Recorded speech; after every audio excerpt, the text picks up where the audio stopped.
Kepanikan dan teriakan histeris bersahutan setelah sebidang tembok tiba-tiba roboh menimpa 3 orang anak yang sedang bermain. Puluhan warga langsung berupaya mengevakuasi para korban. Naas, 1 orang anak berusia 10 tahun tewas di lokasi kejadian. Sementara 2 orang anak berusia 8 tahun kritis dengan luka berat di kepala. Tembok sebuah rumah tua tiba-tiba roboh di tengah permukiman padat penduduk Jalan Bahari, Polewali Mandar, Sulawesi Barat. Warga hanya mendengar suara gemuruh dari rumah kosong tersebut. Namun tak lama, anak-anak berteriak minta pertolongan. Sekitar jam 2 rubuh ini. Sekitar jam 2 rubuh. Nah, saya dengar itu rubuh, saya lari. Ternyata ada anak-anak main di bawah sini. Ada 3 korban. 3 korban. Dan 1 sudah meninggal. Meninggal dunia. Nah, yang 2 itu sudah koma. Roboh sendiri nih.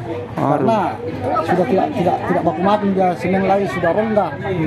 Bangunan tua. Bangunan tua. Tembok setinggi 3 meter diduga roboh karena telah lapuk. Kepolisian dari Mapolres Polewali Mandar melakukan olah TKP dan memeriksa para saksi. Garis polisi telah terpasang, kasus ini dalam penyelidikan aparat kepolisian. Dari Polewali Mandar, Sulawesi Barat, Uzair Zainal melaporkan.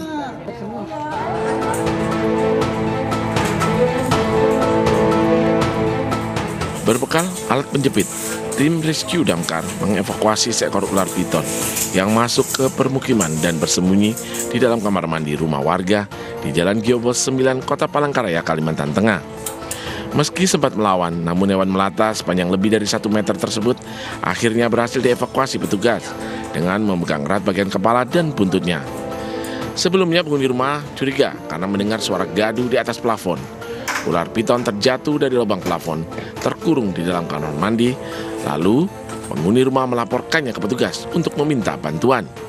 Menindaklanjuti laporan ada 1 ekor ular piton yang berukuran 1 meter 30 cm sudah masuk ke dalam rumah warga dan bersembunyi di dalam kamar mandi. Sejak siang sudah kedengaran di atas plafon suara gaduh antara tikus dan diperkirakan piton itu, dan jatuhlah di dalam kamar mandi melewati kontrol.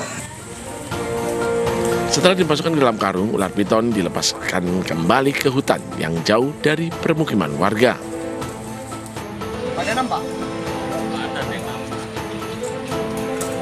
Sementara itu, rekaman video amatir memperlihatkan saat petugas unit rescue Dinas Pemadam Kebakaran dan Penyelamatan Kota Medan melakukan evakuasi seekor ular sanca batik berukuran 1,5 meter di dalam saluran air kamar mandi salah satu rumah warga.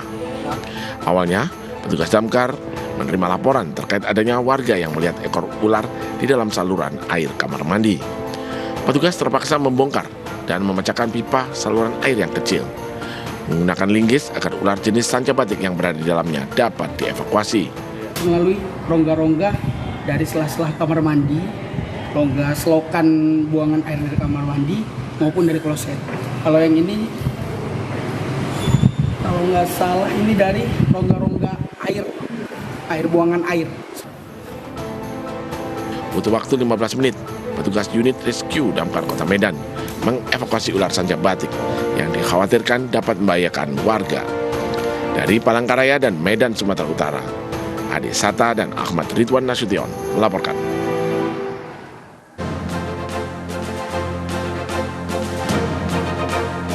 Pelaku pemerasan bermodus THR di sejumlah minimarket di Cengkareng, Jakarta Barat tertangkap.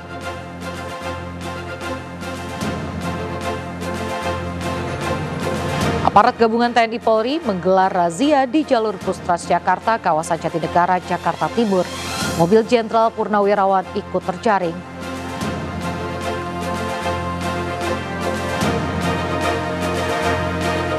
Harga jual anjlok dan sepi pembeli. Puluhan ton buah pepaya dibuang ke jalan di Pasar Induk Ramat Jati, Jakarta Timur.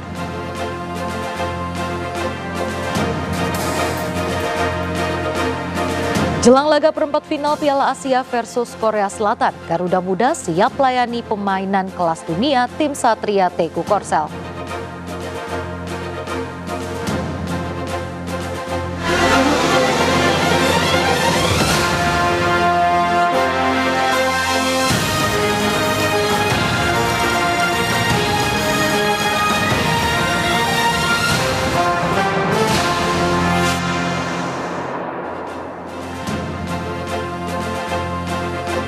Selamat pagi, apa kabar pemirsa? Selain berita utama tadi, sejumlah laporan menarik juga akan menemani aktivitas pagi Anda. Bersama saya Raisa Nadia, berikut seputaran news pagi selengkapnya.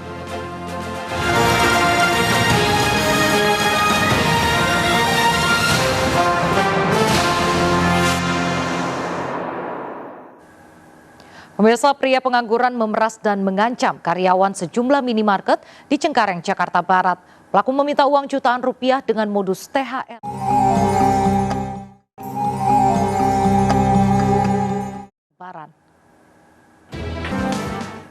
Seorang perwira tentara Amerika Serikat US Army ditemukan tewas di hutan Karawang, Jawa Barat. Selengkapnya sesaat lagi, tetaplah bersama kami.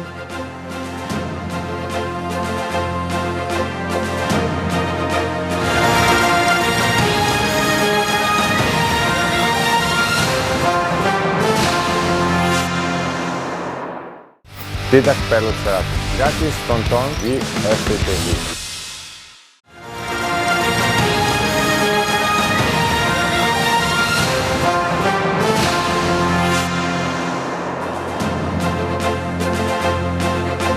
Terima kasih masih bersama kami. Pemirsa, ratusan warga di Bojonegoro, Jawa Timur ramai-ramai mengajukan cerai ke Pengadilan Agama setempat pasca perayaan Hari Lebaran. Rata-rata yang mengajukan perkara gugatan cerai merupakan pekerja di luar daerah yang sedang pulang ke kampung halamannya.